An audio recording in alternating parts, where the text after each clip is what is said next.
Call to order, City of Cannon Falls City Council for Tuesday, May 21st. Before we get started, I want to thank everybody with the weather tonight for pushing things back. I just felt like when you're under a watch and you're told the sirens are going off and you're supposed to seek shelter, it would be wrong of us to try to come here and sit at City Hall and meet. So I'm glad we were able to delay. So with that said, I'd take a roll call, please. Gesme. Here. Grote. Here. Jepson. Here. Johnson. Here. Cronenberg. Here. Lindell. Here. Montgomery. Here. Please rise for the Pledge of Allegiance. I pledge allegiance to the flag of the United States of America and to the republic for which it stands, one nation, under God, indivisible, with liberty and justice for all. If I could entertain a motion to approve tonight's agenda. So moved. Okay. We'll go with the motion from Lisa, second from Diane. Sounds good. All those in favor? Aye. Opposed? Carries. Gets us to public input. Public input is intended to afford the public an opportunity to address concerns to the City Council. The public input will be no longer than 30 minutes in total length. Each speaker will have no more than 3 minutes to speak. Speakers may address topics relevant to the governance of the city. Speakers must sign up in advance and must provide their name, address, and the topic they intend to address. Comments must be on topic, respectful, pertinent to city business, and adhere to the applicable data privacy rules. Any speaker that violates these rules will be asked to sit down. If the speaker refuses to comply, they may be removed from the meeting. Speakers shall not address topics that are the subject of a public hearing. All such comments shall be made at the public hearing. The City Council will not generally act on issues raised by the public input, but may choose to schedule consideration of the item on a future agenda. Babe O'Gorman, Dollar General.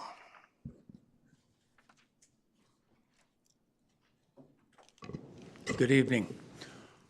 First and foremost, I owe you all an apology for can I call myself a knucklehead? Yeah, okay, good. Well, I sometimes am. I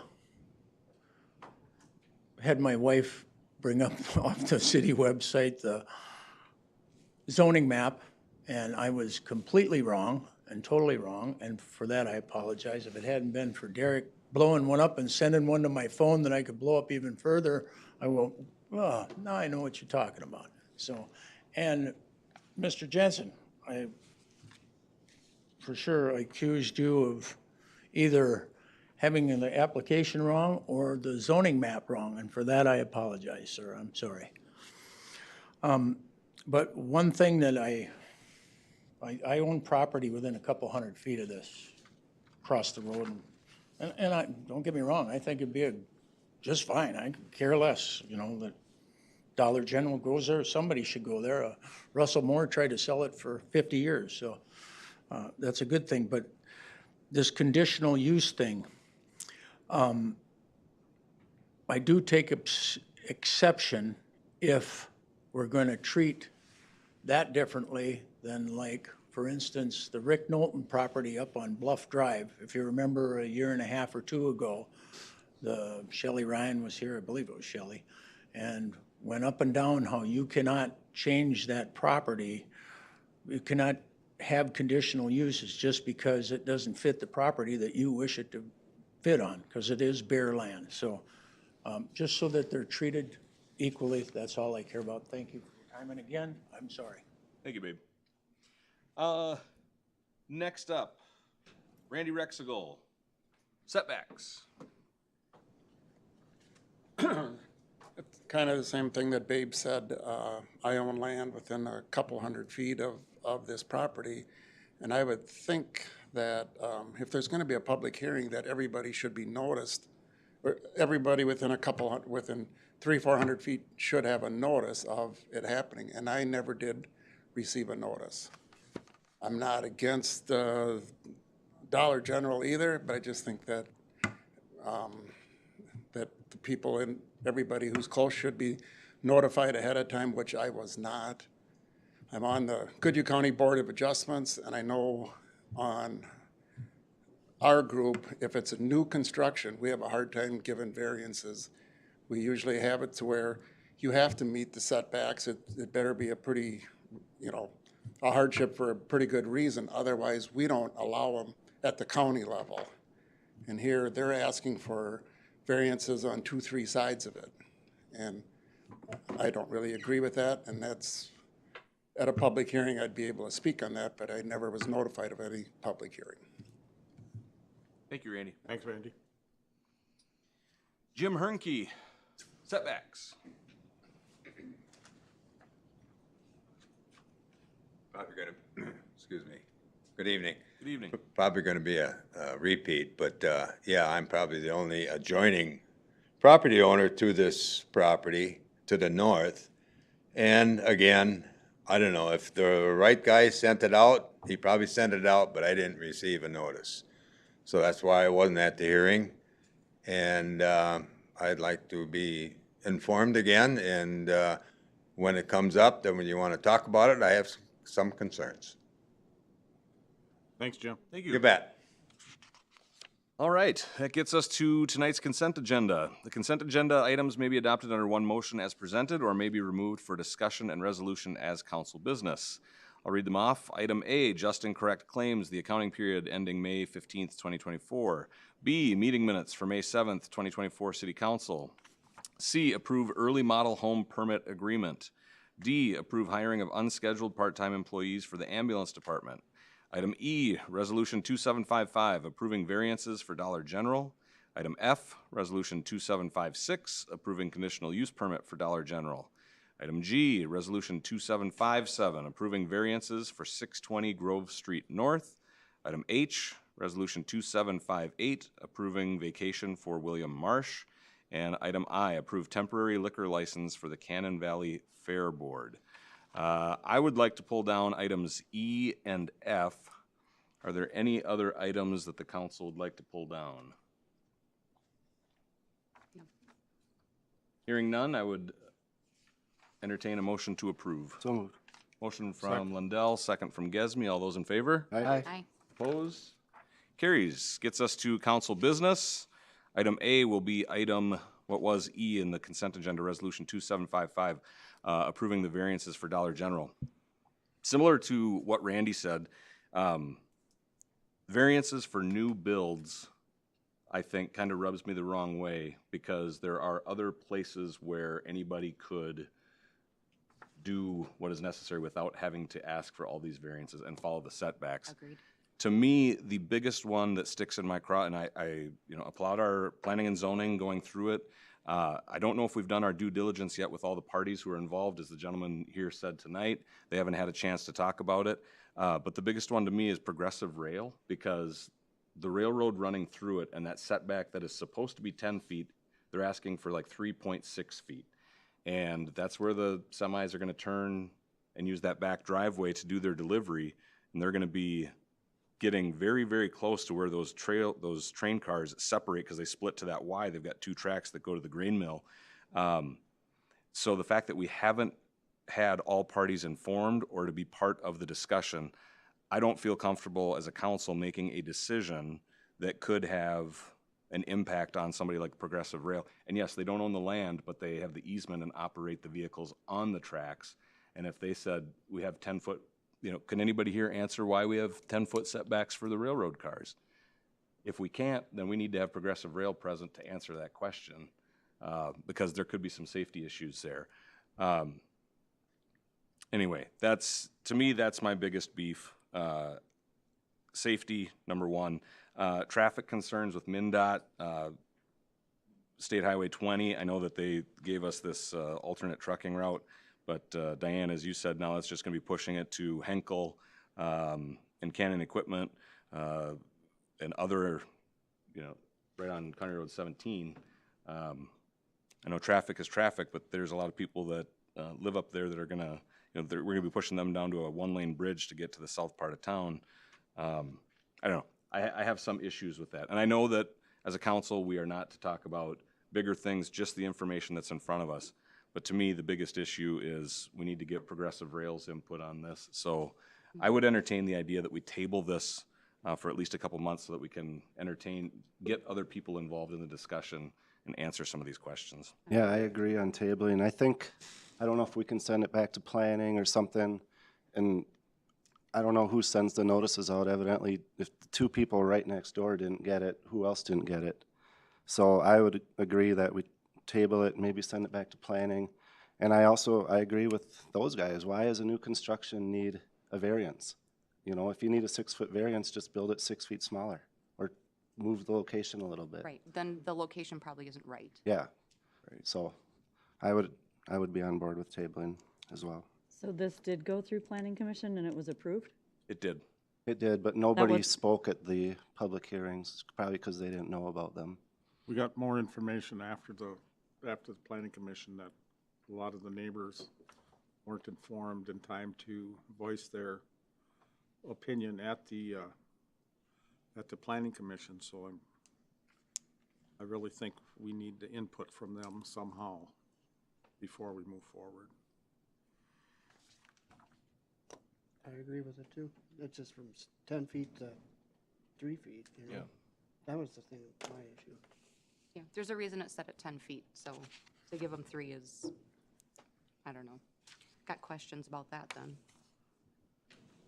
You know, I think if there's at least 2 that didn't get their notice, maybe we could just restart, send this, you have the authority to send this back to planning commission. It's our statute. If you don't like what you see, send it back. We'll start over, and they can relook at it. We'll give us a chance to call Dave Fallon, who is the president of Progressive Rail, get his input, or get him here to the meeting, if you so choose, And whatever notice- he feels. And notices to the, And, the yeah, if you surrounding. want to, we can resend the notices out. Or you have an option to table. And if you want to deny, state your case. If you want to approve, state your case. But still table it, because then we will draft findings of fact that corresponds with your discussion. But if you're seeking more information, maybe the best route would be to send it back to the planning commission as it says in our code.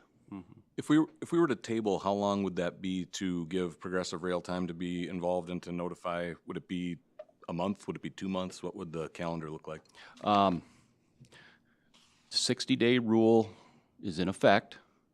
If you guys feel that you're going to run up against the 60-day rule, make a motion to extend it to 120 days, and we have to notify them in writing that we've extended it to 120 days. I can't remember when, Zach, do you know when the application, I can find it here, I suppose, but what was the date of the application? Like it was 4/18. So 60 days April 18th. from 4/18, 5/18, 6/18. We probably should just make a motion if you want further information, want to send it back to planning commission, that we're going to extend the application out for another 60 days, or 120 days. All right. But them are some of your options that you can do, and if you're not satisfied, you can always send it back. It's right in our code, send it back, get more information. You know, you talked about the rail, you talked about the turning radius on the semis, among other things. So I believe that would be appropriate. Does tabling it open it up for other analysis or asking for, You just said we want more information. We've got to find that information for you. Okay. Right. Is kind of the logical thing, though, to send it back to the planning commission? Or do you table it and send it back, or do you just send it back? Well, you're not going to make any motions to approve or Right. deny. So you're Table. tabling it back to, Okay, so to table it sends it back to planning. send it It's back. not denial, it's just Right.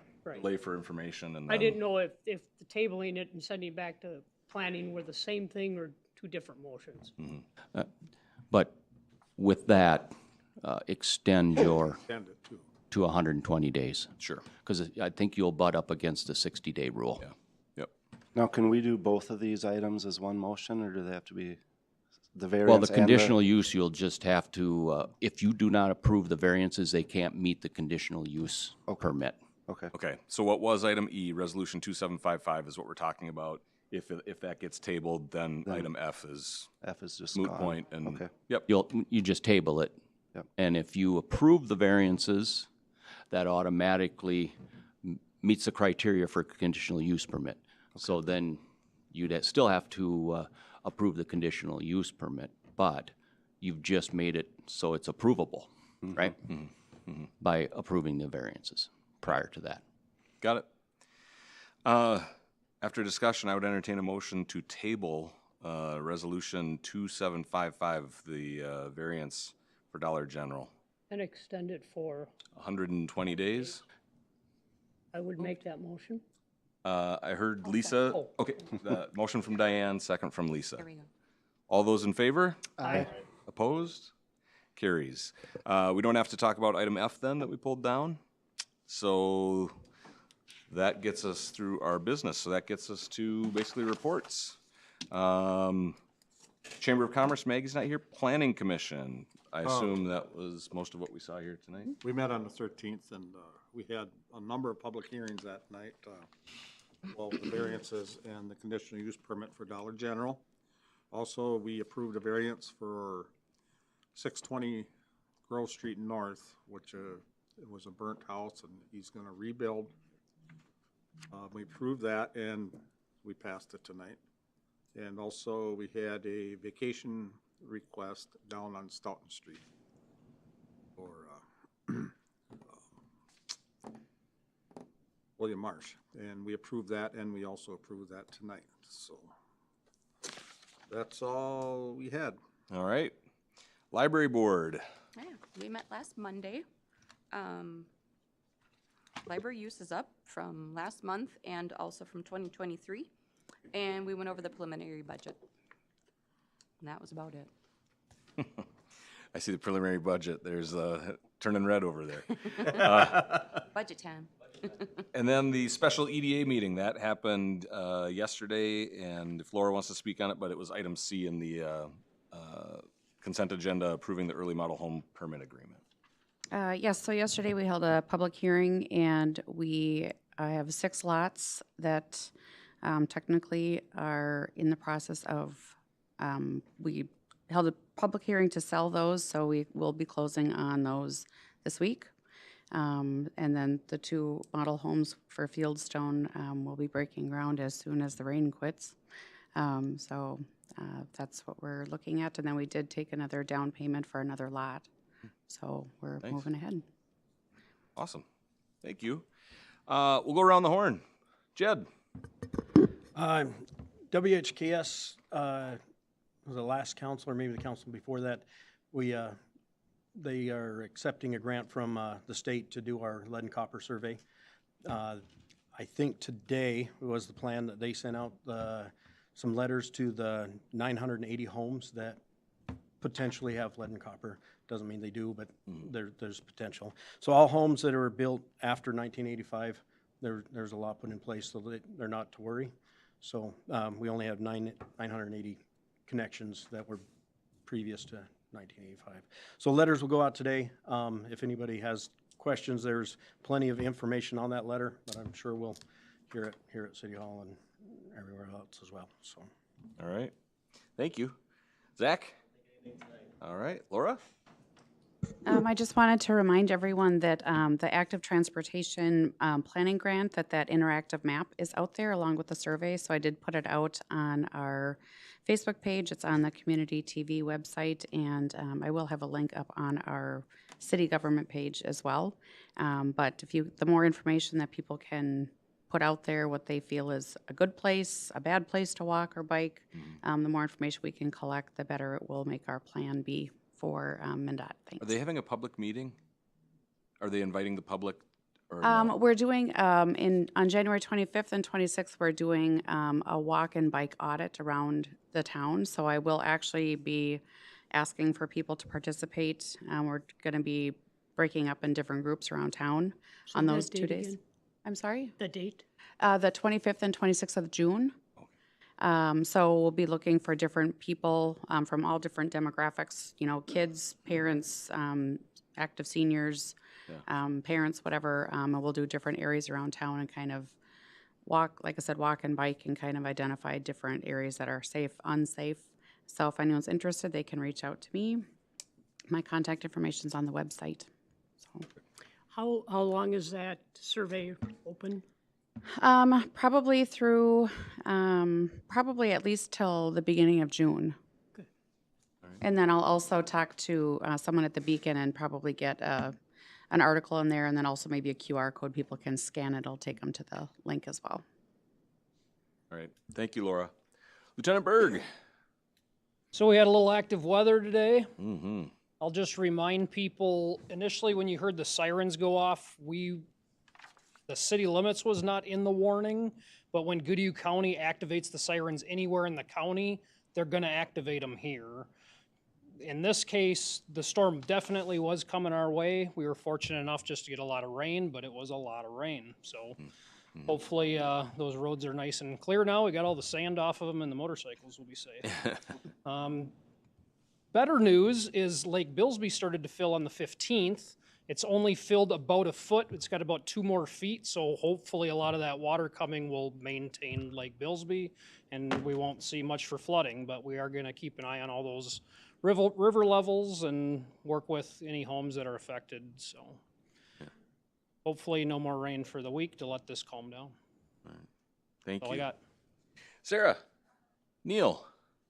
I think I'm gonna piggyback on what Jed said about the lead service survey. It's very important that everybody that gets the letter reply in one form or another. You know, what was it, the town in Flint, Michigan? Remember when they had them issues? Yeah. We do not have them issues here. The lead survey is mandated by the EPA, and we have to do it. But it should be nice to know, and I'm sure as a resident or a homeowner, you'd like to know if you have a lead service, whether you take care of it or not, because it would be very expensive and it's not the city's problem to take care of it, but at least you'd know. And you can adjust by drinking other kinds of water or whatever, but you'd know. And there's going to be a lot of activity, and you can either inspect it yourself or there will be some door knockers coming up. But we don't have a lot of time on it. So I just wanted to reiterate what Jed said, that it's really important, and please fill out the survey. I know there's QR codes, but the older folks that don't have the phones that deal with that, there will be a form right on the letter. You can send it in. Ellen will answer questions. I'll answer questions. Jed will answer questions. But we should get it done. All right, thank you.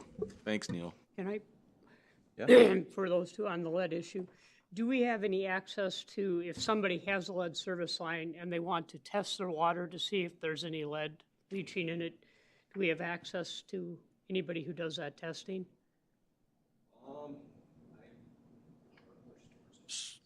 I can answer this.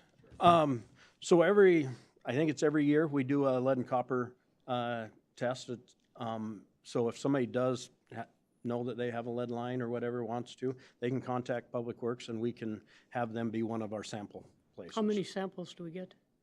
I don't remember what it's like 20-something samples. Yeah, it's a fair amount. I know I just recently done. It would be wonderful to make sure all of those samplings go to people with lead, and at least you get one free test. Right. Thank you. Laura. I'm good. All right. Lisa. Nothing tonight. Ryan. Derek. Diane. Steve. Just one thing. You guys out there, Jim, Babe, and Randy, don't hesitate to call if something like this that we discussed tonight, you haven't heard any communication. It might be a slip up by us or something, and don't hesitate to call, before we get too carried away. I expected more input at the Planning Commission, and I was surprised that we didn't have any, and I think we're narrowed down to wise, so that's all I got. All right. Cannon Falls baseball and softball. Softball played on Monday. I don't know the result, but playoffs have started, and tomorrow is baseball at home at John Birch Park. And we are less than a month away from the John Birch Park project. I think June 17th is the date that we have for when they're gonna start moving land there. So, yeah, summer is right here. So, with that, I would entertain a motion to adjourn. So moved. Motion from Jepson, second from Diane. All those in favor? Aye. Opposed? Thank you, everybody. We're adjourned.